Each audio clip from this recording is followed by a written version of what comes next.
inshallah. أعوذ بالله من الشيطان الرجيم بسم الله الرحمن الرحيم والعصر إن الإنسان لفي خسر إلا الذين آمنوا وعملوا الصالحات وتواصوا بالحق وتواصوا بالصبر. In the name of Allah, the Beneficent, the Merciful. By time, surely man is in loss, save those who believe and do good deeds and enjoin on each other the truth and enjoin on each other patience. Sadaqallahu al-aliyyul azim. Allahumma salli ala Muhammad wa ali Muhammad. Thank you so much, Brother Muhammad Jawad.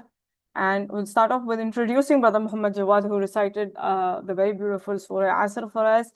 Brother Muhammad Jawad is the co-founder of the Muslim Family Hub. He is also our host for the evening. With over a decade of experience in the tunneling, rail, highways, and water industries, Brother Muhammad Jawad is a chartered civil engineer and a project manager. He co-founded the Muslim Family Hub in 2022, a platform that aims to empower Muslim parents with the tools they need to foster a God-centric family, nurturing children who excel in life and confidently embrace their faith. Brother Muhammad Jawad, thank you so much for being here, and you're going to be an amazing host and moderator, and we are very excited to have you take over from here. Thank you. Thank you very much, Sister Saida, and Assalamu alaikum, everyone. Hope you're all well. I'd like to first start by asking everyone to recite a salawat ala Muhammad wa ali Muhammad to begin proceedings. Allahumma salli ala Muhammad wa ali Muhammad. Welcome to this exclusive Q&A with the global professionals in Islamic education hosted by Al-Kisa, the Al-Kisa Foundation. And today's topic is making Shia madrasas relevant for today's generation. So we're going to start the proceedings by a talk by Moulana Abidi, followed by an introduction to Al-Kisa Foundation by Sister Amreen Virani. We'll then have Shaykh Ehsan Ahmadi talking about the holistic education system. Sister Wajma Ahad will then follow with a talk on quality madrasa in Islamic education. Will then be followed by a talk by Brother Shah Abbas Mir on how to make your madrasa financially stable. And then after that, we'll head into the panels where we'll have a Q&A that will be hosted by four sisters, Sister Iram Jafri, Sister Zara Karim, Sister Uruj Kazmi, and Sister Amatul Hussein, where all the questions that you have, and I'm sure you're itching to ask, will be answered by these individuals. So after that, we'll have the closing notes by Sister Amreen and Brother Shah Abbas, followed by closing dua. So the first of our speakers is the esteemed Maulana Nabi Riza Abidi, who will be sharing some spiritual guidance. So the Maulana has studied in Qom for approximately 15 years and has had experience with communities all over the world. He's the current resident alim of the Sabah Islamic Center in San Jose, California, and has been there for almost 20 years. And under the Maulana's guidance, Sabah now has a full-time school and has developed an educational curriculum. Many curricula, sorry. Maulana has spearheaded many projects for the community, such as the Rising Education System and the Al-Kisa Foundation, and it was with his guidance that the ABSA is here as it is today. So Sayyid Nabi Raza Abidi is the founder of Al-Kisa Foundation and its educational arms, including Rise Education System. He was born in Alipur, India, and moved to Iran at the age of 14 to pursue Islamic studies, and went on to earn a PhD in theology and philosophy from the University of Tehran. He studied under esteemed scholars such as Ayatollah Ja'far Subhani, Ayatollah Fadl Lankarani, and Ayatollah Makarim Shirazi.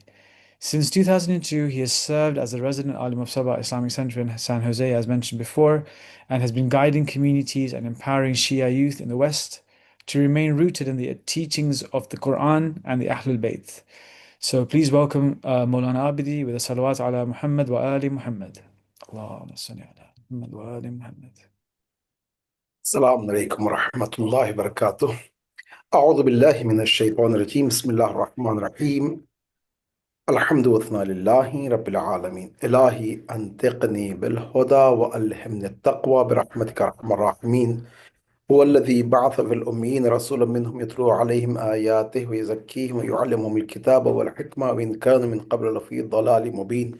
صدق الله وصدق رسوله وصدقه الكريم. صلوات اللهم صل على محمد وعلى محمد.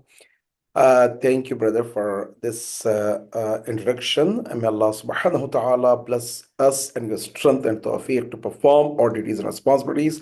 Before I begin, I would like to extend my tabrikat tahiyat for this great month of Mawlid, month of Milad of our sixth Imam and Holy Prophet. May Allah subhanahu wa ta'ala bless upon us and all the believers, our dhurriya, all the mu'minin, all the ni'mat and rahmat, especially the shafa'at of Ahlul Bayt, inshallah. And also, I would like to offer my prayers for all the brothers and sisters around the globe, those who are in difficult situation, especially Mazlumin, oppressed one in Gaza, Palestine, and elsewhere.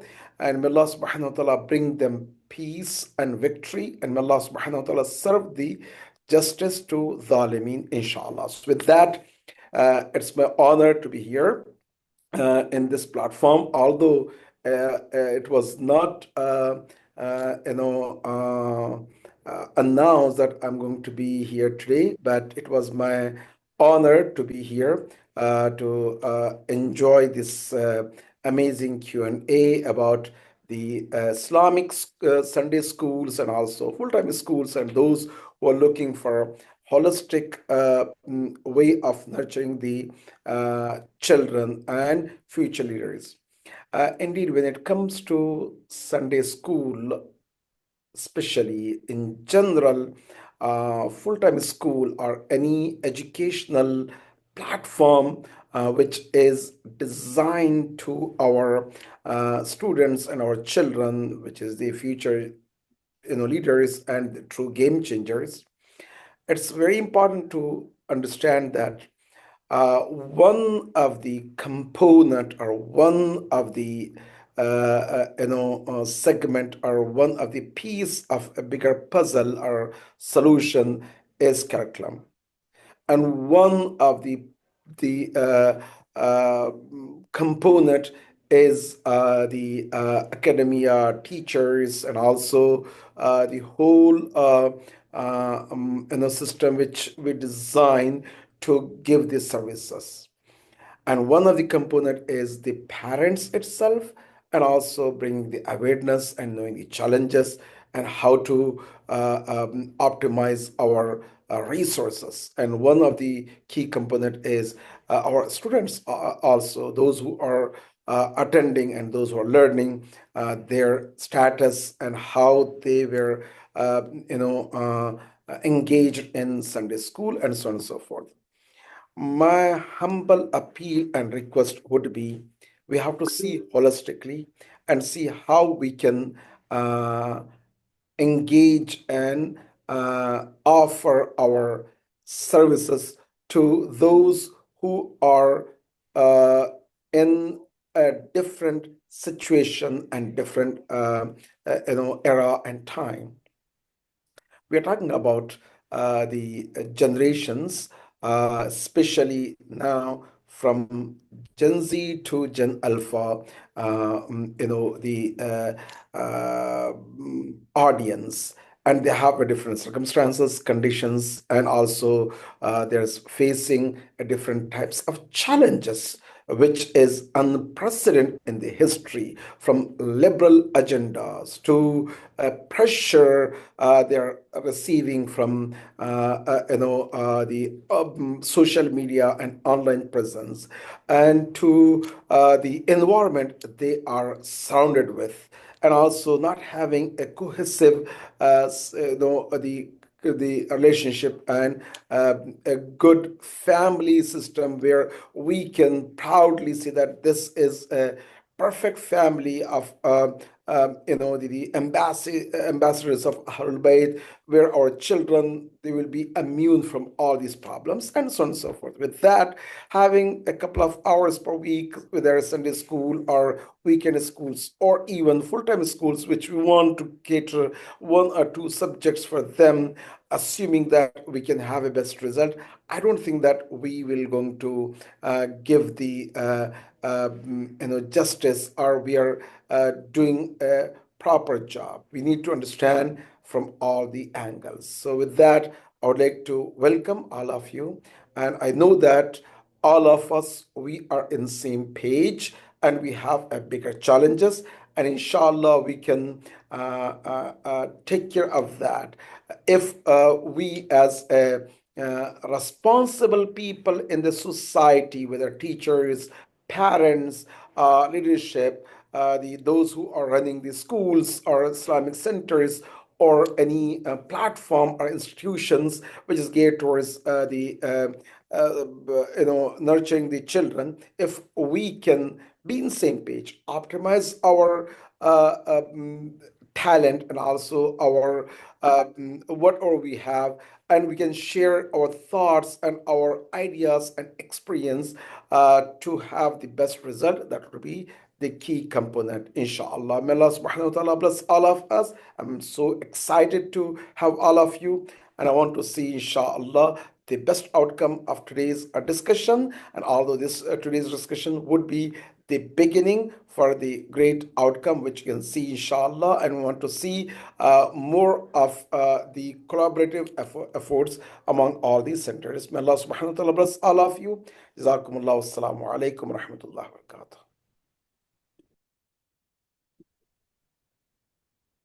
Wa alaikum assalam. Wa alaikum assalam. Alaikum salam. Thank you so much, Sayyid Abidi, for your very insightful commentary. I do agree about the challenges that Gen Z and Gen Alpha are facing, and sometimes it feels like they have their own language as well. So it's quite an interesting challenge that we're facing. And thank you for bringing together these people from all over the world to discuss this madrasa topic. I think the meeting of minds is quite important in order to move forward and pave a way. So thank you for that. And thank you to the Al-Kisa Foundation for hosting today's event. Speaking of the Al-Kisa Foundation, we have Sister Amreen Virani, who's going to be introducing the Al-Kisa Foundation UK branch. There she is with her really cute baby, mashallah. So with over 12 years of experience in IT and AI operations and charity leadership, she also has a master's in international business from the University of Exeter. She's worked at the intersection of strategy and service, and alongside her professional responsibilities, embraces her role as a mother, striving to embody compassion and humility while ensuring that Al-Kisa's programs bring meaningful change for children and families for the sake of Allah subhanahu wa ta'ala. So please welcome her with a salawat ala Muhammad wa ali Muhammad. Allahumma salli ala Muhammad wa ali Muhammad. Assalamu alaikum, everyone. Thank you, Brother Muhammad Jawad, for the intro. Alhamdulillah, we are so glad that everyone has joined. In fact, I can't believe that this event is finally coming to life.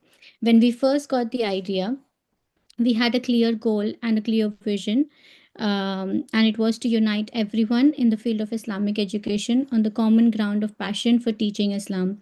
We wanted to cater to those that cater the future of our community. The ones who work on the ground with little Muslims, be it on a weekly or a daily basis, online or on site. In trying to understand the needs of the Islamic education community, we realized that there isn't one thing that everyone needs, but each institution has their own questions and doubts, their own struggles, and they all need guidance on various topics and areas. And hence, we decided to make this intro a predominantly Q&A session. While I wanted to intro Al-Kisa, you all can see that there's someone who doesn't want me to do. So I would request Sister Sayeda Zainab to take over and complete the Al-Kisa introduction for me, please. Sure, definitely, Sister Marina. Very happy to have your little one join us today. Al-Kisa Foundation is a global nonprofit organization that is dedicated to nurturing the holistic growth of individuals, families, and communities by building accessible open source educational infrastructure rooted in the teachings of the Noble Quran and the Ahlul Bayt. The vision of Al-Kisa is to nurture the future generations through faith-rooted learning that is practical, accessible, as well as being relevant. Over the past years in the field of Islamic education, Al-Kisa has done a lot. These are just few things that we're mentioning today. Al-Kisa has developed a comprehensive Islamic curriculum used by madrasas worldwide. They've also developed a Quran curriculum and supplementary resources for the same. They built a Salam Online, an online madrasa serving diverse communities across the globe. We've also supported schools with teacher training and many other trainings also. Actually, this webinar is actually something part of the same vision that Al-Kisa has. And there's definitely a lot more that Kisa has done. I asked Brother Jawad to introduce our first keynote speaker now, so that I'm sure everybody is very eager to know about the other things, inshallah. And just going to move on to the next slide. Yeah. Perfect. Thank you very much, Sister Sister Sayeda, and Sister Amreen, who is the UK Country Director for Al-Kisa Foundation UK. We now have Shaykh Ehsan Ahmadi, the Global Mission Director of Salam Online in the US. He has a BA in Islamic Theology and an MA in Islamic Philosophy, and is currently pursuing a PhD in education. Shaykh Hassan has a passion for education, and in the past 15 years has been strengthening communities with a vision rooted in the teachings of the Quran and the Ahlul Bayt alayhi salam. He has taught subjects like Islamic sciences and is part of Salam Online, which is in North America, Australia, New Zealand, and the Middle East and Asia. His topic today is the holistic education system. So without further ado, please welcome him with the salawat ala Muhammad wa ali Muhammad. Allahumma salli ala Muhammad wa ali Muhammad. Thank you very much, Brother Muhammad Jawad. أعوذ بالله من الشيطان الرجيم. بسم الله الرحمن الرحيم. اللهم صل على محمد وآل محمد وعجل فرجهم وأهلك أعداءهم ولا حول ولا قوة إلا بالله العلي العظيم. فقد قال الله الحكيم في محكم كتابه أعوذ بالله من الشيطان الرجيم بسم الله الرحمن الرحيم يا أيها الذين آمنوا قوا أنفسكم وأهليكم نارا وقودها الناس والحجارة. O you who have faith, save yourselves and your families from a fire whose fuel will be people and stones. First and foremost, Jami'an, Salam Alaikum wa Rahmatullah. May Allah subhanahu wa ta'ala has accepted all of your great deeds and a'mal and your intentions, especially every single path and a step and effort that you have taken on the path of conveying the true message of Islam, meaning the Ahlul Bayt and the Quran, upon yourselves, upon your family members, relatives, and inshallah next generations. So mashallah, I cannot say how much grateful I am to be part of this event, to see all of your rightful faces who have gathered around with one concern. And what is that concern? The main responsibility that we have, whether being parent or not, being part of a family or not, being part of a community of Muslimin and Muslimat or not, being a human being. And what is that? To be able to actually maximize the potentials that we have as human beings before the time runs out. And that's what the ayah actually refers to, that it is a responsibility upon every single one of us as believers to make sure we protect ourselves and our relatives and families. Now, in a broad sense, as Moulana mashallah started the session with setting the tune for all of us, it refers to all of the challenges that we face as living in the West. There are so many, opportunities as we live in the Western countries or Eastern countries all over the world. There are so many opportunities to gain, but at the same time, the challenges in which, because they have the most amount, or they actually reflect on the major amount of time that we interact with, they tend to work and edit and customize how our upbringing gets shaped. So that's the first element, living in the West and Islamic upbringing. How can we reconcile the two? Because we know as a minority, a lot of times the minorities give in to the majority, whether at the stage of culture, at the stage of legal aspect, at the stage of values, at the stage of the trends, you name it, there will be a challenge. So that actually calls upon all of us to start thinking not only an individual aspect, I cannot say, hey, I live in the West and I try to keep it for myself. I try to be the best Muslim or mu'min on my personal time, but I don't care about anything else. No, we need that comprehensive tarbiyah, that comprehensive upbringing. And a comprehensive upbringing doesn't mean only an individual aspect. It has this whole other aspect which comes to the topic of service and being active in the society, right? Spreading what I have learned towards the people that I'm interacting with, whether by the means of words, whether by the means of social media, whether by the words of literally practicing what we have learned. Last but not least, the holistic education system. Why do we constantly say this name holistic? Because in today's world, we are in need and in need and in need of a system that actually caters towards all different stage of human beings in order to actually make a true upbringing. Otherwise, what happens? We may become strong intellectually, but in terms of actions, we will lack actions. Or vice versa. We may be so good in terms of actions, but when it comes to intellectual, we lack intellectuality, right? Or not. Maybe we have the actions and we have the intellect, but at the same time, the soul is as good as dead.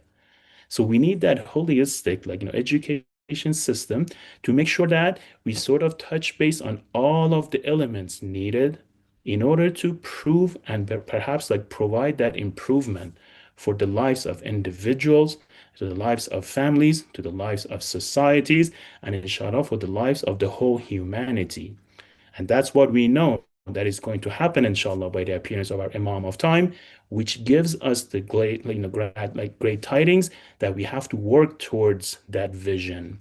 And working towards that vision comes with collaboration of different experts and professionals, such as every single one of you who have dedicated their time to join us on this Zoom platform. Inshallah, we ask Allah subhanahu wa ta'ala to grant to all of us the bounty to be able to fulfill our responsibilities towards the religion of Islam and the Ahlul Bayt by collaborating and inshallah sharing all of our expertise in order to enhance what has been passed down to us and make it ready and customized, inshallah, for the next generations. Jazakumullah khair for listening. Brother Muhammad Jawad, back to you. Thank you very much for your thoughtful words, Shaykh Ehsan. We do have a big challenge, and inshallah, we can work together to overcome these and fulfill our obligation to the generations to come. Inshallah, we now have Sister Wajma Ahad, who is the Global Operations Director for Salam Online in the US. Sister Wajma has a dual bachelor's degree from the UC of San Diego, and she transitioned from pharmaceutical research to Islamic education after the gift of motherhood. She served on the board of directors at her local mosque, as well as leading educational programs in her local public school district for 8 years. In 2020, she started Salam Online with a team leading global collaborations to support Islamic schools, while also serving on the board of the Shīʿah Muslim Council, working on community organizing programs, and intra-faith work. Her topic today is the quality of madrasa in Islamic education. So without further ado, please welcome her with a salawat ala Muhammad wa ali Muhammad. Allahumma salli ala Muhammad wa ali Muhammad.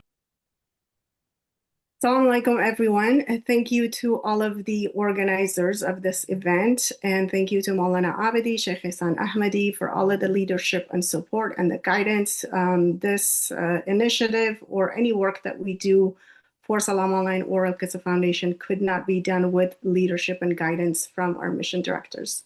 So alhamdulillah for that support. I'm just here to do a little bit of my part into this big pool, alhamdulillah, talking about the need of education and the holistic approach of Islamic education. That brings us to this topic of having a quality Islamic madrasa or a weekend school. First, in those steps in identifying in the quality education system is identifying the need in your community, the level of the students, the age groups, the population background, as well as the qualities that your parents might have, the background, so you can use their, inshallah, their qualifications and educational background to bring them on board, to have them help you set up the madrasa. So that's the first thing that we would do in setting up a local school. Building upon the basics, getting your community involved, getting the parents involved, recognizing the need for the Islamic education. And this leads you into how to properly cater to the needs of the community. Every community is different depending on the background. Inshallah, we can work together to fulfill those needs. For established schools, we have noticed some established schools who use kind of same old, and when new students join in the community, they don't feel welcomed. Or they don't feel, a belonging into that school, and slowly they lose interest and they don't go to that school. So our approach is to develop in a way and work together in a way that is welcoming to all, whether you're an established school with 400 students or you're a new school with only 5 students. So we're here to help everyone, inshallah. The second part in establishing a quality madrasa would be the educational resources and the administrative tools that we use. Mashallah, with the digital systems we have, our new generations are used to using the electronics more than we did in our generation back in the day. We have a curriculum that can be accessible for free on a digital platform. We have an LMS system that we can share with schools. We develop our policies and procedures and handbooks. We do professional development and teacher and staff training, as well as parenting workshops. These systems are all accounted for in developing a quality madrasa. When we're talking about parenting workshops, a lot of times we see schools and staff and teachers who feel like they can take on this role. And what we do at Salam Online, this is not our role as a teacher to tell the parent how to parent their children. Inshallah, we bring in qualified scholars to do their part. That's their job, inshallah, to hold these workshops and educate the parents on upbringing their children on the right path, inshallah. The third and last part would be the collaboration and networking. It's very important for schools to connect with one another, share resources. What you're using might benefit another school, or you might be doing something that could benefit from another school. So we provide the platform and the foundation for all schools to come together and collaborate with one another. We do have an IRC website, Islamic Resource Corner, with other schools upload their content, and their content becomes accessible to all of the schools on our network. We have a Quran competition annually on an international level. Those are all parts of our collaboration and networking efforts. We exchange ideas and techniques. We learn from one another. Inshallah, we learn from you, as well as you taking advantage of our resources. And lastly, growth, having a growth and improvement mindset. A lot of times we come across with educators who are too built upon the ways that they learn things. In our generation, we learn things different 30, 40 years ago, as opposed to what students are learning now and the techniques that they need to implement, and be open to feedback and criticism. Do surveys with your teachers, with your parents, inshallah. Those are all parts of having a growth and improvement mindset. So this is just, some of the basics. Inshallah, we will get into details with your questions. And we do have some very qualified panelists in each area to go into greater detail, inshallah, with these questions. With this, I think I took more than my time was allowing me. Inshallah, back to you, Brother Muhammad Jawad. Thank you for the time. Thank you very much, Sister Wajma. Now you're right on time, so thank you very much for that. And the tools that you've provided and highlighted, they look to be very, very useful in this struggle that we're all facing. So inshallah, looking to benefit from those in the future. We now have Brother Shah Abbas, who's a very good friend of mine, and happy to host him giving his talk. And his topic today is on how to make your madrasa financially sustainable. So Shah Abbas is the madrasa financial strategist and chartered financial planner, and was recognized in 2024 among Europe's most impactful Muslims by Equity X. He has spent nearly a decade helping Muslim charities and madrasas become sustainable, and is guided by a commitment to serve the Ummah. He focuses on building long-term financial health for institutions that nurture faith and knowledge. Please welcome him with the salawat ala Muhammad wa ali Muhammad. Assalamu alaikum all. Thank you so much for the kind introduction, my dear friend Muhammad Jawad. And first and foremost, I'd like to thank all the participants that have attended and all the keynote speakers that have attended. So thank you for joining us. Okay, so if you could move to the next slide. So before I put this presentation together, I spoke to a few madrasas. I can see some other brothers here, and I asked them what are the problems and the challenges and the ideas and how they do things. So I looked at it, and there's two biggest things that came out. It's one of the biggest thing was about growth. How do you make it sustainable? And the second thing was about not really strong financial planning. It was just more done about some madrasas were more about just not having a plan, but they were more about trying to do a small madrasas like 2 to 10 people, 20 people, 50 people, and get it up to 100 to 100. They are like managing it without with a good plan, but I'm sure we can get it better. So so why do we need a financial plan? The biggest thing is it gives you a clear picture of what is the money coming into your madrasa and what is the money going out. So it could be used to cover operating costs like salaries, premises, and books and resources and etc. The second most important thing why you need to have a plan is for the growth and expansion of your madrasa. Alhamdulillah, we live in the West, as the keynote speakers have explained. We live in a most challenging time, and for us to be strong and stable, we need to get our house in order with our finances. So it will empower you to give you a roadmap for future programs like personal development programs that you can introduce, sports activities, bringing on some key guest speakers. This is how the private institutions do already. They bring in guest and keynote speakers from established institutions to give talks to their students.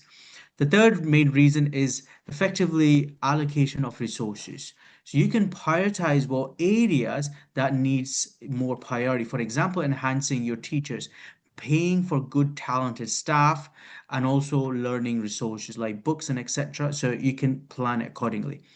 It can also help you mitigate your risk. For example, there may be some students who may not be able to pay for it. So what you could do, because of your financial plan, you could have good sustainable money and a pot that can help children who cannot go for Islamic education. And finally, the most important part is accountability, building trust with your parents, the staff, and the donors by showing them how your funds are being used and managed. And this is very important. The more that people can see the activities you do and transparency of your funds, people will invest more, which means inshallah your students will grow faster and bigger. Now, let me show you what the plan looks like, an ideal and example plan. So I put a model in place. So there's effectively two models that's happening pretty much worldwide. Now, model number one is basically that the community center that you're part of pays for it, or the people just come in and chip for it, and there's not really a lot of cost. So if you look at model one, I've included a bunch of cost in approximately as a cost for 100 students. We're talking about 6,600 a year, which works out about £6 a month, give or take. Now, the model number two, however, is there's an extra cost of, let's say you're 100 capacity, your community center is too small, you cannot fund it, and you got to move to a bigger place. Now you're increasing the cost. If you put in a cost of say 5,000 for the premises, £200 for the books, sorry, for the pens, and maybe 1,500 for your madrasa books. I've averaged at £15 per book for 100 students is about 1,500. Now the cost is at £10 an average. Now, the suggestion I would suggest, depend on your madrasa, depends on what stage of your madrasa you're in, is to start considering having a pay model. The reason why paying model works is because even if you get funding coming in, it's the value that the person gets. I was speaking to one of the madrasa brothers and he said, listen, as much as we want to give this for free, but people need to appreciate the value. So we do charge money for our students because people see the value. Provided the students can't pay for it, then we will compensate for it. But as a standard, we start with charging for it. Now the key thing here is if we want to take our educational system to the next level, to upgrading it, we need funding for it. A £10 per month charging your a student is absolutely acceptable, and you can have a renting premises, good quality teachers, a budget 4,000 for it for a year. That's about £100 per session for 4 teachers, and also 1,500 for the books. It works about 10. Now, there's another way you can reduce your cost. Okay, the third model I've set it up for you is exactly the same thing, but should you want to purchase books through, let's say, for example, Al-Kisa Foundation, what we can do is if the total cost is say 1,500, we can help you create a fundraising page for your community, for your madrasa. So you would just get a fundraising page of 1,500, and I'll show you an example, and you would just share it within your community saying, hey, I am looking to raise 1,500 to cover the cost of the books for the curriculum, and we can help you set up the fundraising page. And then, inshallah, once the funds come in, we can take care of your books. The other option you've got is you can package the whole thing and run a small fundraising campaign within your whole community center itself. So you can say the whole cost 11,000 a year. Can someone please donate towards it? And you can. So this is one of the ways. To summarize, I would suggest if you could start looking at charging a fee model for your students, so you have money coming into your organization where you could grow your organization, grow your institution, and we can help you with that. So Sister Saida, if you could show us an example of a fundraising page, that would be great. If you just click on the sample. So I'll show you very briefly how a sample page will look like. So this is how a sample page will look like. So if the goal is say 1,500, if you keep going down, sister. Yeah, please just keep scrolling down. Yeah, so you can see we're gonna pretty much put the value of the educational system. We're putting down 120 kids walking in. So we're putting a bit of a value add statement. And all you got to do is share this link with your community center. As soon as you hit your target, you've got your target, just let us know, and then we will take care of your books, inshallah. So that's the target itself. And again, if you cannot meet the target, please do come back in touch, and we should more than be happy. So we will be taking Q&As at the end. If you got any more finance-led questions, do send us, and we will speak soon. So thank you so much for your time. I'll pass it to Muhammad Jawad. Thank you very much, Shah, for your excellent advice. The presentation from a financial planner is always incomplete without a spreadsheet. So thanks for sharing the spreadsheet as well. Now we are on to our panel session, where we are joined by 4 panelists, namely Sister Iram Jafri, Sister Zahra Karim, Sister Uruj Kazmi, and Sister Amatul Hussein. Sister Iram Jafri is the curriculum lead and the deputy head teacher of As-Sadiq and Az-Zahra School in the UK.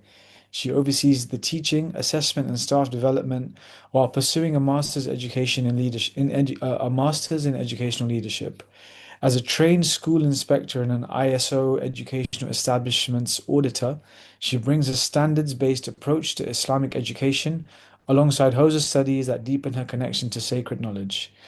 Sister Zahra Karim is the academic coordinator for the RISE Institute, And with over 15 years of teaching experience across Lebanon, Bahrain, and the USA, she holds a BA in English Literature and an MA in Elementary Education. She has served as a preschool director and classroom teacher and now leads curriculum and teaching at Rise Institute with a passion for instilling love of the Quran and the Ahlul Bayt in young learners. Sister Uruj Kazmi is the principal of Salam Online and holds a BA in Education and an MA in Public Administration.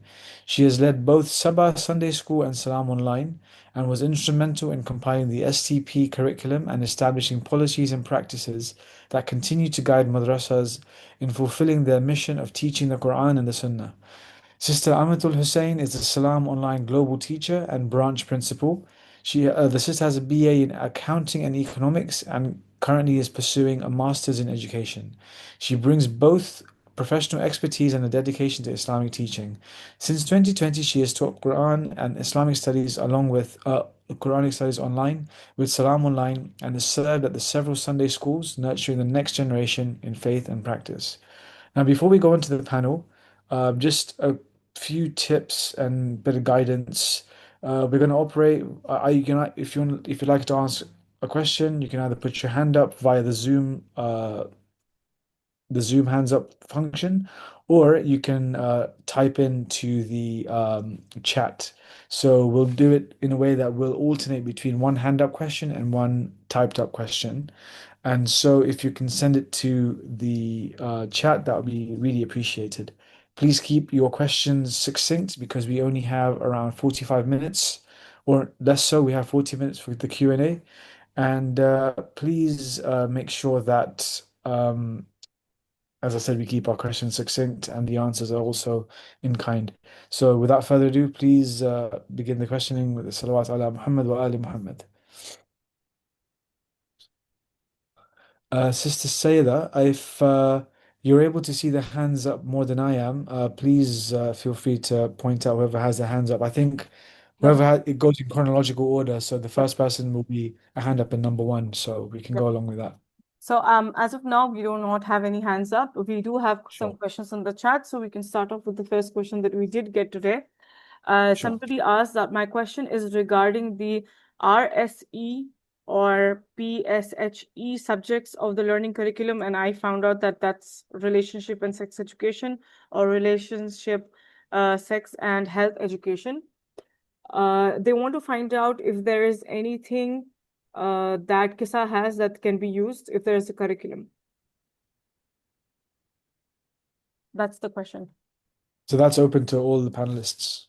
Yes, it's open to, they have not requested for a specific speaker.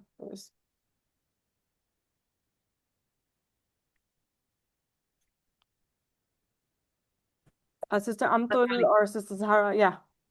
Assalamu alaikum. So right now, for these subjects, there is nothing in place. We do have the Kisa therapy, I believe, and the family that they can, they might have that curriculum.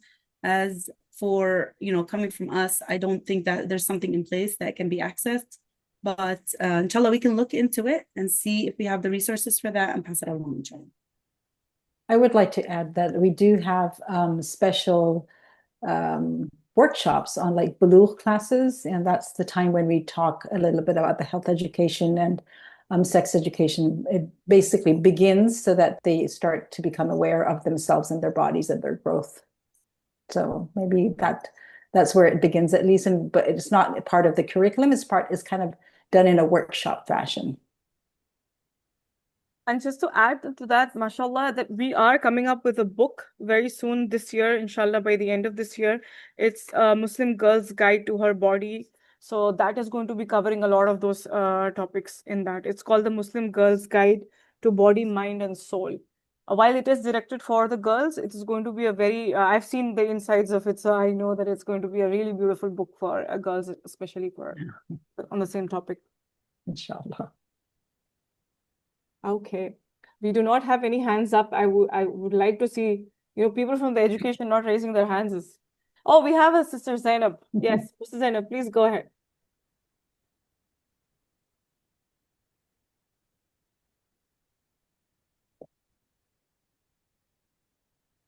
Sister Zainab, you're on mute if you're speaking. Sorry, this is my daughter's name because she was using Zoom. Sorry, I apologize. No problem. I'm waiting for my name. This is Muhaddisa. Okay. Thank you. Thank you so much for your valuable information. I just have a question about engaging more families. We have a Saturday school in El Paso, and it holds just 2 hours during the week, and it's too short. My question is that how can we engage families more to help students to remain engaged with the Islamic studies during the week? Thank you so much. Is there anyone I can take that? I'm sure people have different ideas, but engaging families, of course, I think one of the ways to get people together is also organize fun activities for families together. So picnics, maybe going out to a hike together, or something that's related to nature, or something that kids would enjoy. It could be a soccer game. It could be the children will play the game and then there'll be a picnic. So include fun activities with getting together, and also use some time for the education part. So just basically building the relationship between people, children and families, and them wanting to come together. And then you take it on from there, inshallah, and add classes and add educational sessions to it. But make sure that there's some fun part where people want to come, even the kids want to come. So that may be one. Maybe someone else has a comment? Just to add to that, actually, as part of my research speaking to madrasas in the UK, I'm not going to mention who, one of the madrasa actually said they make it a point to take their children out, to students out to play football, and take them out to play activities. Because what it actually has done is that now the students are telling their parents, I want to go to that school, because they are fully engaged and excited for that meeting the friends and activities, especially for the boys club the brother is starting. If the brother is here, maybe he should expand more. I don't want to put him on the spot. So yeah, I think that's a very, very good advice. And for this, again, comes back to the point is you can pay for a tennis court, you can pay for a football pitch, and you can pay for all of that cost itself when you have a good plan and a budget in place. Thank you so much for your advices, but I mean, the home activities with the can parents do with the children at home when when we are not with them, because they don't have much time, they are busy, they are go to school, and they have just Saturday and Sunday, and Saturday is school, in the reality they don't have much time. So Al-Kisa does have packets for different activities, for Ramadan, for Muharram, different birthdays of the 14 Masumin. So if you can do packets, if you want to do individual instruction activities with your children, there are lots of ideas in the packets that come out for these different occasions. So if you keep in touch with Al-Kisa, go check out their website. There are many ideas that you can incorporate at home. Inshallah. Okay. Yeah. Should we encourage the families to do them, inshallah, with the children? Yes, absolutely. And I think maybe reminding that when we are teaching the Islamic curriculum, it's also teaching our children self-control, and this will later on in their lives, and when they become teenagers, help them with the self-control when it comes to smoking, drugs, alcohol. So that kind of encourages parents to start early. So being part of the Islamic curriculum teaches them the self-control early on. So that might be an incentive for them. Yeah, it's very important. Thank you so much. Yeah. Actually, Just go ahead, Shaykh Ehsan. No, I was just going to add one more piece to this one. Very good point that was brought up. And if you were paying attention to how Moulana was speaking about the different components of that holistic, education, one of the major components is actually the parents. We focus sometimes so much on the students, we forget about the parents. So when we look at, again, I learned this from the life of the ulama. It's very interesting, despite of their busy schedule, as the sister was mentioning, they would make this commitment on a daily basis that at least for 1 hour per day, they would have family time, nothing else. So it's like a commitment that we have to make sure the family actually, keeps it real and bonds to it. What activities to use? There are so many options. As long as that commitment is there, that at least 1 hour per day, the family sits together and maintains that connection of the parenthood towards the children and vice versa. Otherwise, it's very difficult to just take 1 or 2 hours over the week and then expect a great results at the end. Again, is that majority versus minority, inshallah. I think that's all I wanted to add. Sorry about that. Sister Amtul. Yes, Assalamu alaikum. Just to add about the family aspect, with the lower grades, pre-K, kindergarten, first grade, I've noticed the parents sit with the students. They sit with their children during the session, and they love it. Like they learn a lot. For the older grades, I've seen during break time, I would tell them, go tell your parents what you learned, in this subject, and then come back. The other thing is they're also interacting with each other so I'm talking from Salam Online. So as an online person, you do see family interaction. And the curriculum, the books are so easy to use. There's colorful and stuff. So, the parents, they sit with the students and I think they have a good time. Great. Thank you very much, Sister Amatul. And I think we'll probably move on to the next question. Yes, definitely. We have a question that says, we want to start an online madrasa. Can you shed some light on the legal requirements that we need to be mindful of? Maybe somebody from Salam Online should take this. Yeah, I have a whole list, or should I just read off the list I have?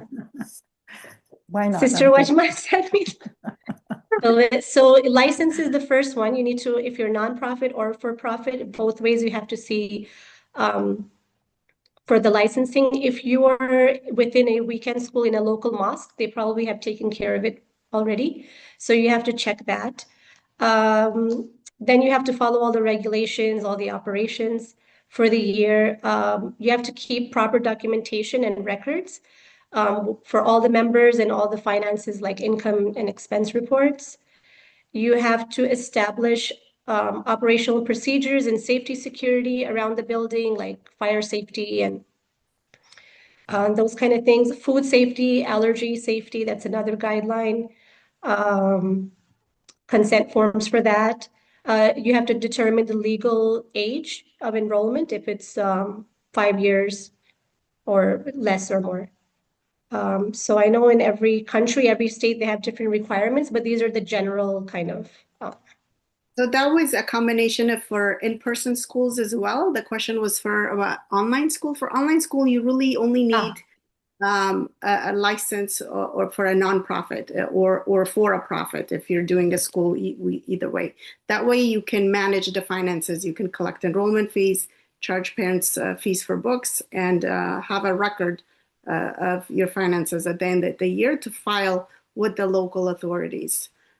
So for online schooling, that's the only thing you need. You don't really need building safety or any food issues because you're online. Everybody's at home in their own community. So that's sorry. Yeah, I was going to say you may need waivers for if you're using any of the pictures of your students or screenshots to on your Instagram page or on Facebook. So you just may need the waivers to be able to use those screenshots. So just permission, basically. Just add, if you're UK based, you need to think about the safeguarding element as well, safeguarding policies, child protection, even online or on site.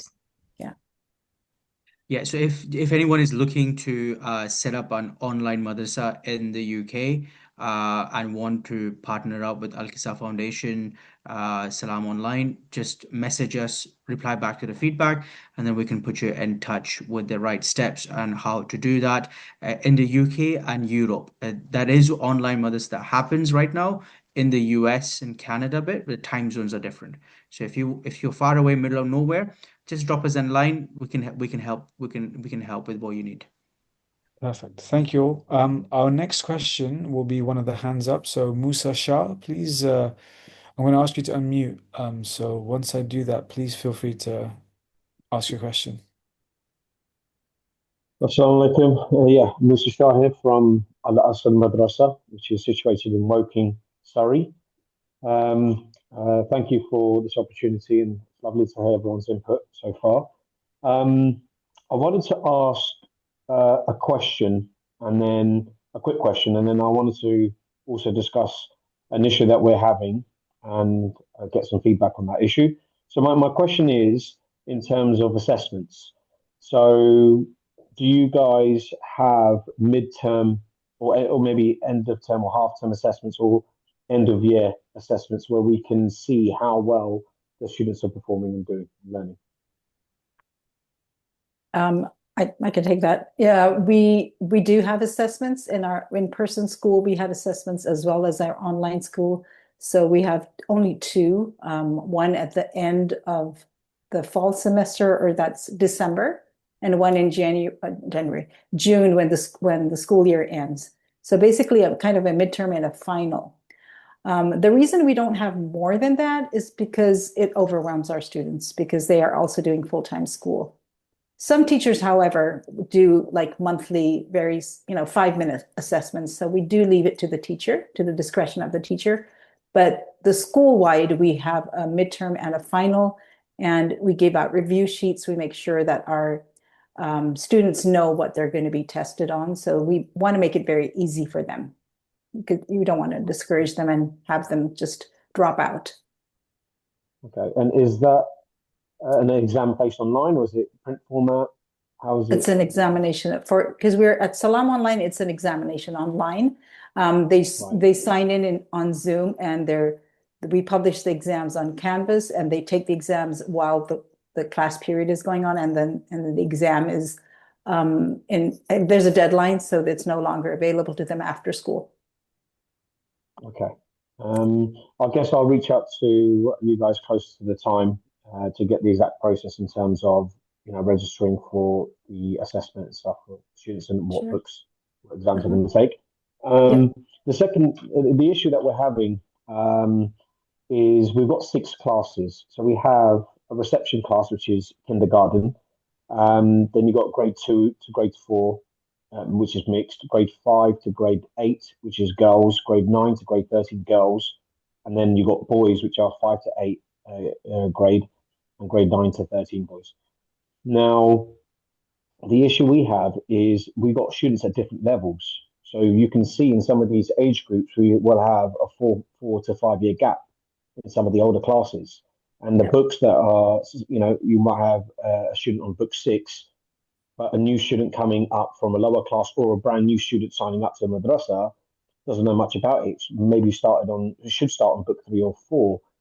How would you recommend we manage that, bearing in mind we are restricted on space, and obviously we don't have an abundance of teaching staff?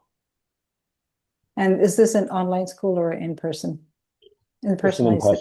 In-person school, yeah. My suggestion, I'll let someone else take this first, and then I can give you my 2 cents. I want to let someone else talk. So Shaykh Ehsan maybe, or any other? Maybe I can share one experience we had at the Salam Online last year. We actually had a family who joined us, and they were coming from a different background, obviously different, changes of thought, and they had embraced, the whole school of the Ahlul Bayt for the first year, and they had signed up their 2 kids with Salam Online. So take your case, multiply it like, in exponential manner, it would be their case, because now everything is new with them. And their older son was actually an 8th grader for us, 7th grade, I'm sorry. So at first, they were completely lost. Terminology, the names, the history, aqaid, fiqh, everything was like completely new to them versus other kids, mashallah, they had like been raised with those, concepts. But what happens, we actually recommended for them to continue with the class because the way the curriculum, the STP curriculum has been designed, it like, doesn't require you to finish every grade in order to understand the next level. Rather, it sort of gives you enough of the content that you can sort of like catch up at the same level that you're starting for the first year. Yes, you may need to study a little bit more outside of the class, but that's doable because this very same 7-year-old who had just come and everything was new to him, with 2 or 3 sessions before the class time, he actually become one of the the top students of that grade for last year. So that actually was like a proof example for all of us at Salam. So that's my suggestion as well. If Sister Rouge wants to add something to it, all yours. Yes, thank you, Sheikh Ehsan, for that. My suggestion would be, I'd add on to what Sheikh Ehsan is saying, that you have limited space, and then you have students that are divided into boys and girls. Now, I know that's not ideal. If you have more space, you want the boys and girls separated. But if you can have a joint class, because at Sabah Sunday School, at Salam Online, we have boys and girls together. You could maybe separate 9th grade boys and girls if you want, at 9th grade and up. Yeah. But if you have put for example, 1st and 2nd grade together, it's easier to manage, boys and girls. And instead of having one teacher, have 2 teachers. One teacher kind of works with the older students, the 2nd graders, and one teacher works with the 1st graders. Now to do that, you would have to teach the lesson or the topic together, and then do the activities separately. Most of the books do have similar topics, so you can actually start with those topics that are, for example, you're doing Usul Din or Furu' Din, and then the activities would be separate. So you would maybe hire 2 teachers, so they're co-teaching the class. So there's the lesson and then the activities. Now for the 9th to 12th graders, I think you said, for that you want the separation. Maybe 2 classes are okay, but if you go 9 to 12, that's too much of an age difference. Kids don't even get along, to be honest. 9th and 10th can be together, but you can't have 9th, 10th, 11th, and 12th. So if you're able to somehow manage that space-wise, that's one suggestion. I don't know if that helps. No, thank you. That does help. Thank you so much. It's a great idea to have them mixed and condense the classes. Thank you. Yeah, we can have one lesson, but different activities, and teachers work in groups, basically. Yeah. Thank you very much for your question. Of course. Now, Sister Sayeda, can we have another one that's been read out, please? Or Yes, typed up? actually, we do have a lot of questions, so I would request if we can, keep the answers short and get as many questions as possible answered, inshallah. Sure. We have a question in the chat that is, it's for Sister Iram. The question is, what are the compulsory requirements as a Sunday madrasa regarding safeguarding? Yeah, so obviously here in England, we have, in the UK, we have a document from the government called Keeping Children Safe in Education, and that applies to all adults who are working with children. So all settings need to have had training in that. There should be a lead within the setting, so a safeguarding lead who's done up to a level 3 qualification. And then after that, the members of staff who are working with children, and it's actually not just, it's anybody who's on site, should have at least a level 1 training, which can be done internally by the DSL, the safeguarding lead, the person who's got the level 3. This is a requirement, and it's obviously safer for all madrasas to have this, because obviously they're very keen on checking this in madrasas. Thank you very much. We then have a question by iStudy Circle. I'm just going to ask you to unmute. Salam alaikum. Thanks for answering my question. I was a bit worried that there were too many questions. But I had a question directed to Shaykh Ehsan Ahmadi. So with regards to how you're saying living in the West and comprehensive tarbiyah, and that we should be active in our society, my husband and I have been individually quite active before we had children, and then when we got married, and especially when we have had children, we've become even more active. Like whether it's online, him in a community with brothers, me doing it online, then with sisters, the youth as well, everything.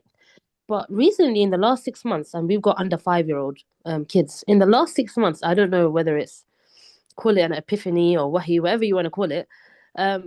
We just feel like, I don't know, the community seems to demand a lot from us, but right now we feel like our kids are the priority right now. And because we've given so much from our cup, and we enjoy what we do for the community, at the moment, we just feel like because our kids are under 5, we're looking to move to Iran, inshallah. And because I've had a history of studying there anyway, we're looking to relocate there. But for some reason, the community seems to feel like if we leave, there's no one to fill the gap. If we leave, you're leaving us behind, or like all the work, who's going to continue it, etc. So this reminded me back to when you mentioned about being active in society and being holistic and then trying to reconcile the two. So would you say it's a selfish move to kind of leave at this time for our kids and then come back? Because we won't change. If inshallah we go, we'll probably come back better and with better tools. But what would you say? Is it a selfish move to kind of leave our community for the sake of our children right now?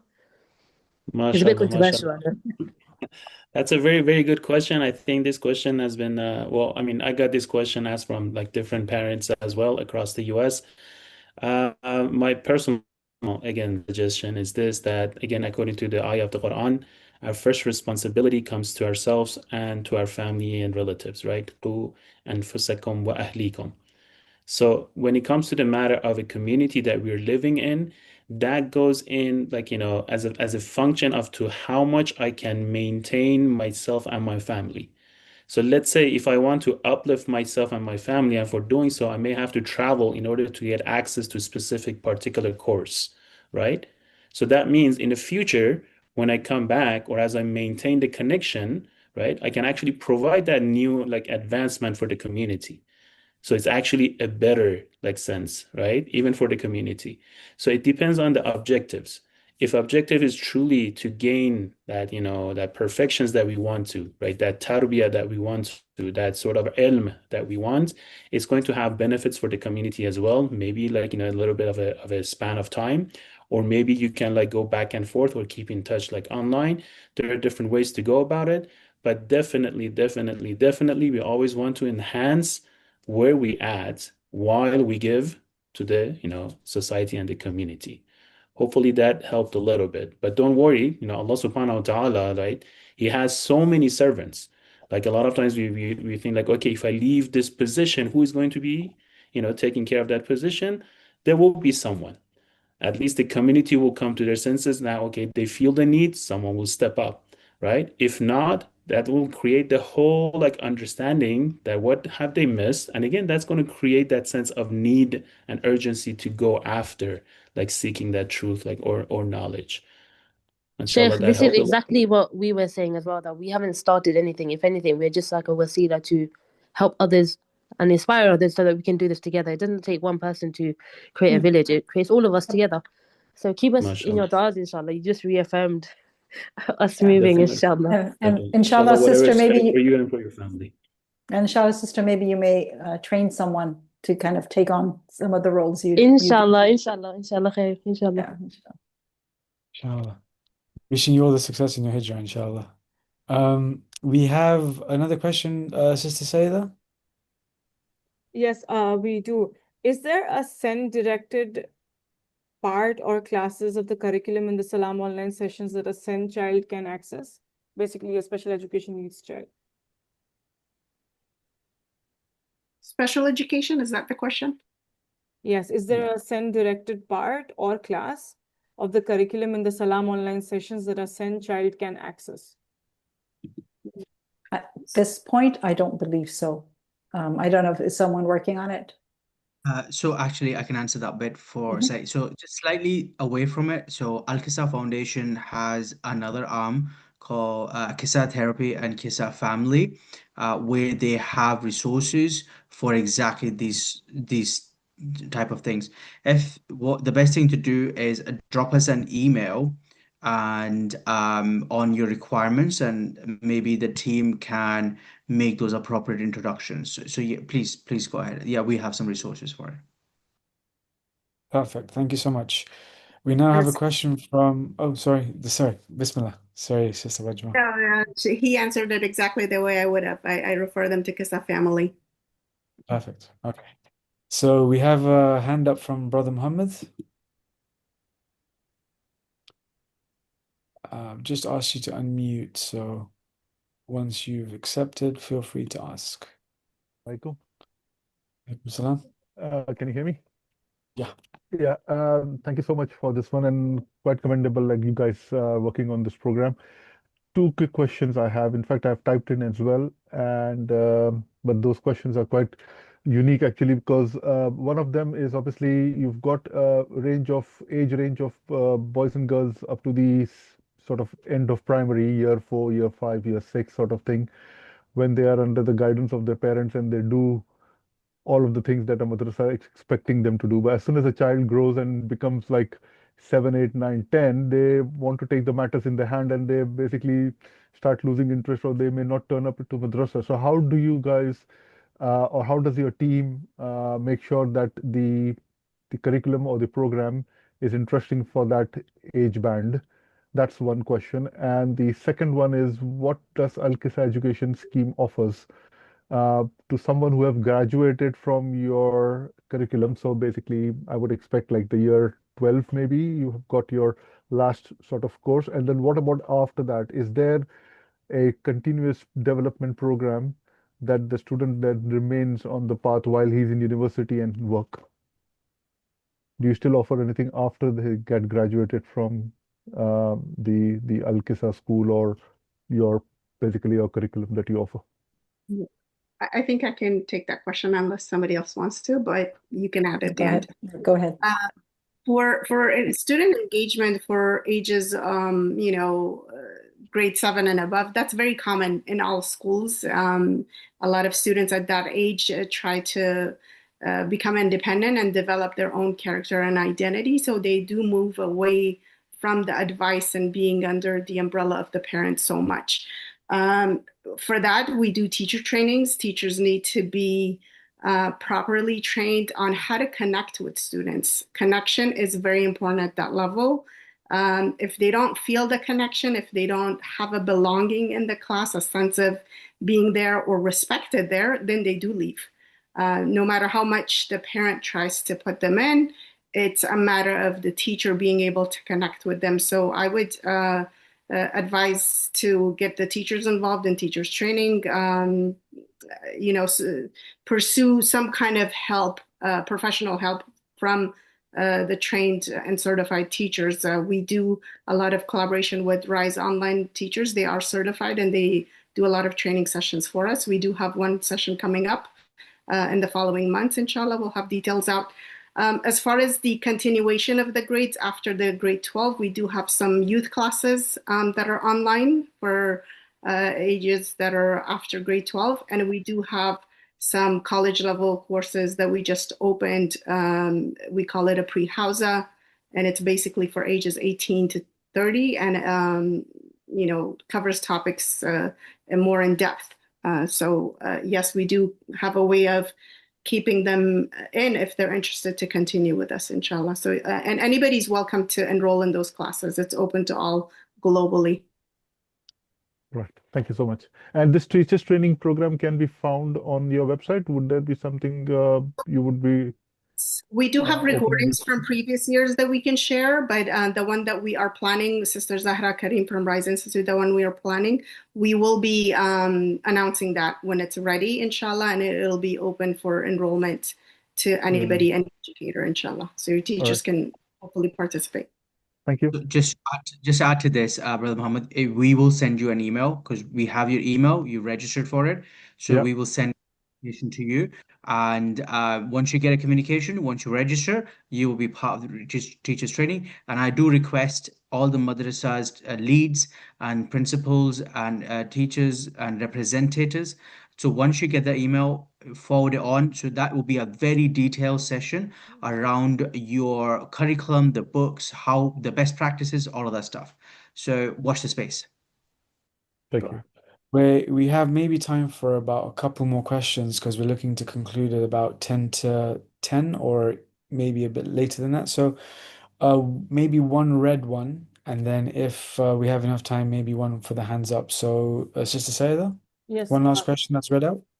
Yeah, we don't have anybody raising hands right now, apart from Brother Muhammad, if you can, it's already recited. So I'm just going to Yeah. put a question from the chat. I teach 7 to 9-year-olds, but I am concerned about how to keep my students engaged because they are young and easily distracted. What useful techniques or activities do you recommend? I think we answered that. I do not read it out. Age 7 to Alright, 9.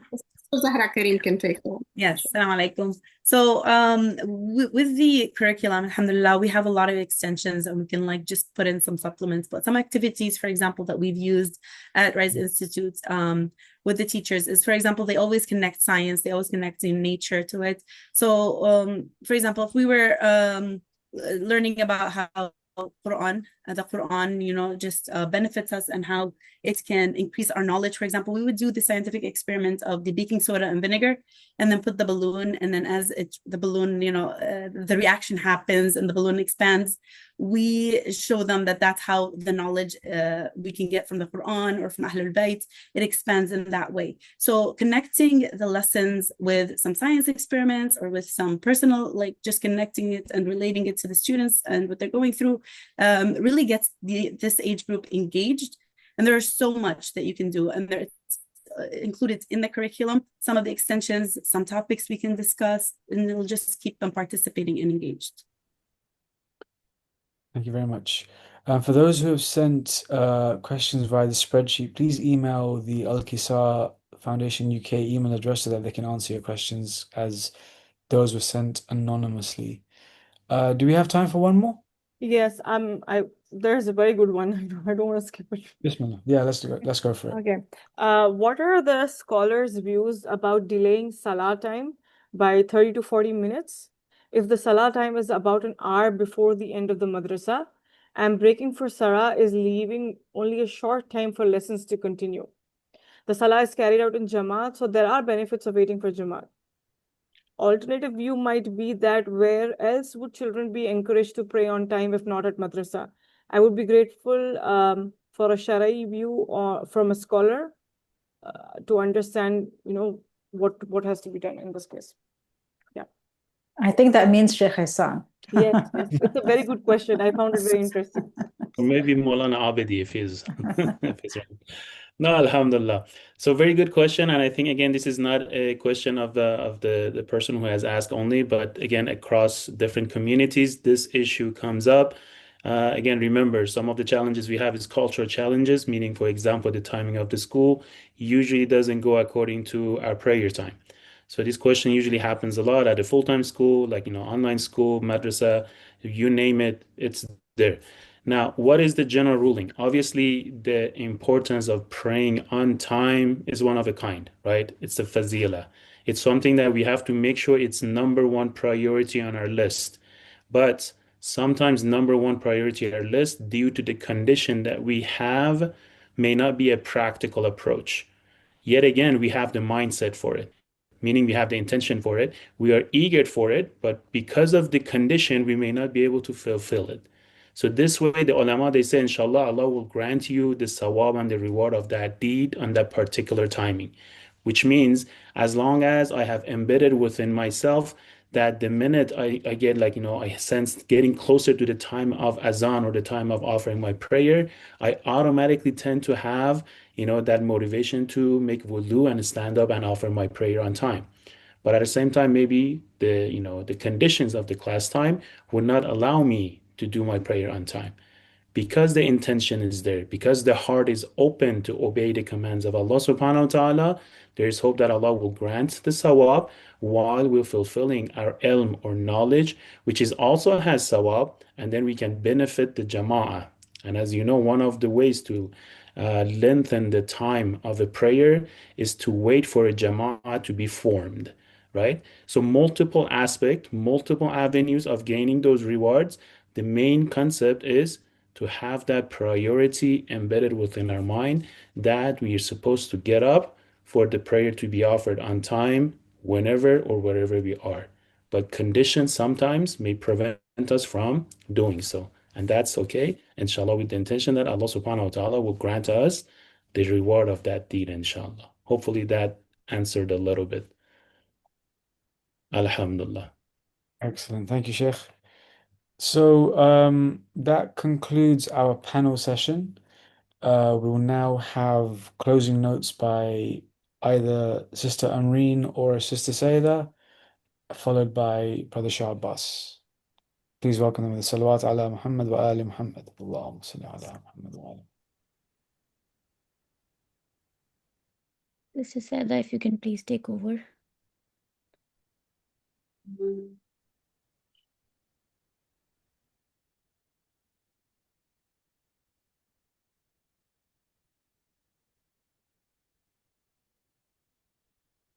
Sister Sayeda, are you there? I was speaking on mute. I don't know when we're going to get a grip on this. Okay. Go ahead. Yeah. So would like to thank everyone for coming today. Alhamdulillah, it has been a lovely session. We had about 100 registrations, I think more, for this session, and which was not something that we were anticipating. Sister Amreen has had a vision for this event, and Alhamdulillah, we are very happy that it has come to life. And we definitely would like to thank all of our panel, everybody that was on the panel today, who helped this event come to life and be the people who could be, the ones who could guide everybody else in their questions. I know we have a lot of questions that are still left that we haven't been able to answer.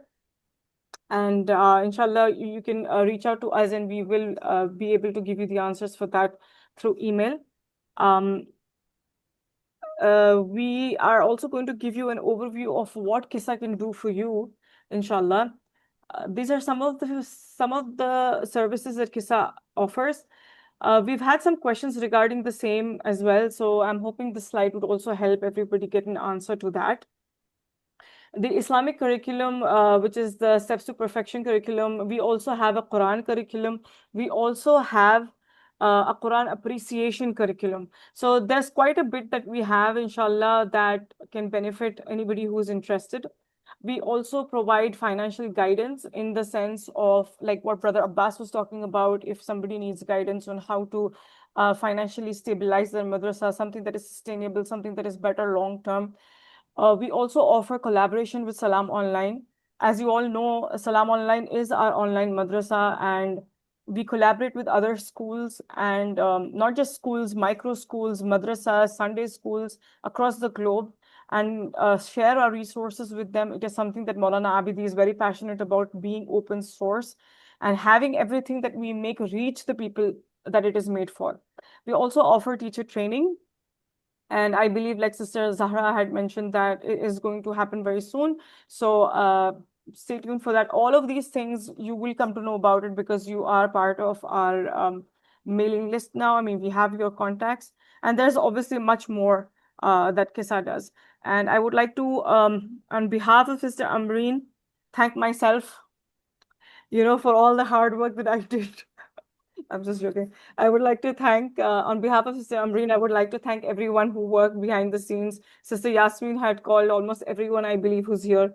She's worked tirelessly, calling people, following up, and making sure things happen. There's a lot that happens behind the scenes for an event like this. And while this slide is a closing note, I request everybody to not leave. We do have something very exciting towards the end, which Brother Abbas is going to talk about. We would like to thank the keynote speakers who have given their wisdom and their experience of many, many years, over a decade, to us. And we're also definitely grateful to Al-Kisa for giving us a platform to be able to execute these kind of events for everyone. And obviously, we are very grateful to Allah subhanahu wa ta'ala for giving us the tawfiq, the capacity to be able to bring such an event to life. And I think I've covered everything that Sister Amreen was going to cover. And Jazakallah khaira, everyone, for joining us. I would request Brother Abbas to speak about what else we have coming up in the last two slides. I would like to just add one final point that if you want to also help us, something very simple that you can do is basically follow us on Instagram. We have a new UK account. Sister Amreen is working very passionately on it, and all of the UK relevant updates would be there. You can scan the QR code or click on the link that I will share shortly in the chat. In the chat, and then you can also follow us. Brother Abbas, you can continue, please. Thank you so much. Before I just start, Sister Wajma, did you put your hand up on purpose or? Yeah, I just wanted to mention in the chat, I put 2 WhatsApp group links for the schools who didn't get their questions answered, or if you would like to connect with me or anybody on the team. Those chat groups are your place to be. We do answer questions 24 hours. We connect with schools. The one is for the school principals. That's the collaboration. And the other one is for all the teachers to join and connect. But basically, you can be in any group and ask any questions and connect with me there. And inshallah, we will continue to answer questions that way. It's much faster. Thank you so much. So brothers and sisters, if you're watching this again, thank you so much for joining in. It's been a very good event, and we would like your support. If you like these events, you want to see more of these events in the UK and Europe, focus in the area, I would kindly ask you to make a small donation.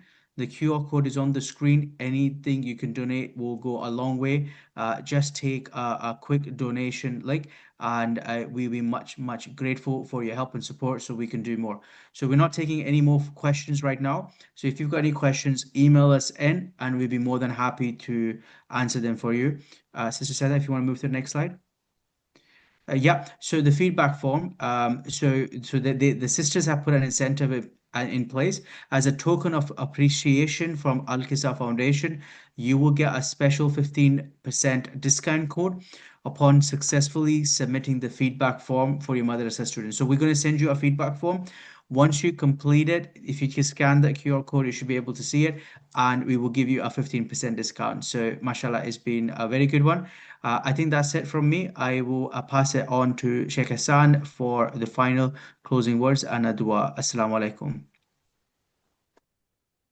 Jazakumullah khair, everybody, and thank you all for tuning in today, especially from the individuals who have dedicated their time and efforts to make all of these platforms happen, getting the invites across, and may Allah subhanahu wa ta'ala accept all of your great deeds and efforts, inshallah. We can all raise our hands and ask Allah subhanahu wa ta'ala for the best of the bounties, which has been narrated to us, to the dua and the supplication, narrated and reported from our Imam of time, inshallah. اللهم صل على محمد وآل محمد اللهم ارزقنا توفيق الطاعة وبعد المعصية وصدق النية وعرفان الحرمة وأكرمنا بالهدى والاستقامة وسدد ألسنتنا بالصواب والحكمة واملأ قلوبنا بالعلم والمعرفة وطهر بطوننا من الحرام والشبهة اللهم صل على محمد وآل محمد اللهم كل وليك الحجة ابن الحسن صلواتك عليه وعلى آبائه في هذه الساعة وفي كل الساعة وليا وحافظا وقائدا وناصرا ودليلا وعينا حتى تسكنه أرضك طوعا وتمتعه فيها طويلا برحمتك يا أرحم الراحمين. May Allah subhanahu wa ta'ala accept all of your great efforts and deed and make them blessings upon yourselves, upon your marhumin and marhumat, and inshallah upon your future generations, with the hope and pray that inshallah Allah will extend His support and mercy upon all of those oppressed around the world, especially the ones who do not have any vocal voice. And may Allah subhanahu wa ta'ala make all of this as a prerequisites and steps before the appearance of our Imam of time, Ajjalallahu ta'ala farajahu sharif. May Allah subhanahu wa ta'ala be with you and bless all of you. Jazakumullah khair again for listening. Wassalamu alaikum wa rahmatullahi wa barakatuh. Thank you so much, Shaykh Ehsan. I request everyone to I accept our thank you for coming. And if you have any questions, Sister Amreen, I and Brother Abbas are going to stay back, but the session is over. You're free to leave. Thank you so much, everyone.